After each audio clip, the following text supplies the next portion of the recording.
উপর আত্মবিশ্বাস থাকলে কঠিন পথও সহজ হয়ে যায়। সো হ্যালো এভরিওয়ান, সবাই কেমন আছো? কিছু মানুষের আমার এই ভিডিও করা নিয়ে অনেক প্রবলেম। সত্যি আমি জানি না তাদের কোথায় এত জ্বলনপূরণ। না আমি তাদের টাকায় খাই, তাদের টাকায় পড়ি, না আমি তাদের টাকায় ফোন কিনে ভিডিও বানাই। কিছু মানুষের সমস্যা, আমি কেন ভিডিও বানাবো, কেন ভিডিও বানাচ্ছি, আমি কেন বাড়ির সব কাজ ভিডিও করে আপলোড করছি। আমি ভিডিও বানাতে ভালোবাসি, তাই ভিডিও বানাই। এখান থেকে আমার কিছুটা ইনকাম হয়, নিজের একটা পরিচয় গড়ে তোলা যায়। তোমরা যত কিছু বলো না কেন, আমি এক কান দিয়ে শুনবো আর এক কান দিয়ে বের করে দেবো। আসলে কথাই তো আছে, শোনো সবার, করো নিজের। আর আমার যা ইচ্ছা করবে আমি তাই করব। জীবনটা কিন্তু আমার।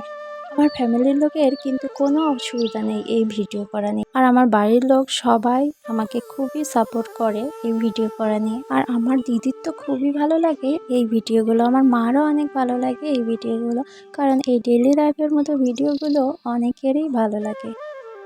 আর আমার ভিডিওর মধ্যে এমন কোনো খারাপ কিছু নেই যে মানুষের সামনে দেখাতেও লজ্জা করবে। আর এই ডেইলি লাইফের ভিডিওগুলো করতেও কিন্তু অনেক ভালো লাগে। আর ভিডিওগুলো করতে যে কতটা কষ্ট হয় সেটা যে করে সেই জানে। ক্যামেরা একদিকে ধরতে হয়, আবার অন্যদিকে ধরতে হয়। একা একা শ্যুট করা অনেকটাই কঠিন।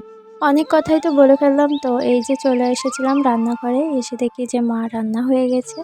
রান্না করেছিল আজকে লাঞ্চ শাক আর আলু দিয়ে তরকারি, আর এই যে বড়র টক।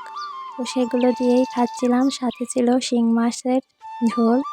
তো সব কিছু দিয়ে একসাথেই খাচ্ছিলাম, বেশ ভালো লাগছিল, একটু তেতো তেতো। পরবর্তী ভিডিওতে তোমাদের সবার কমেন্টের রিপ্লাই দিব।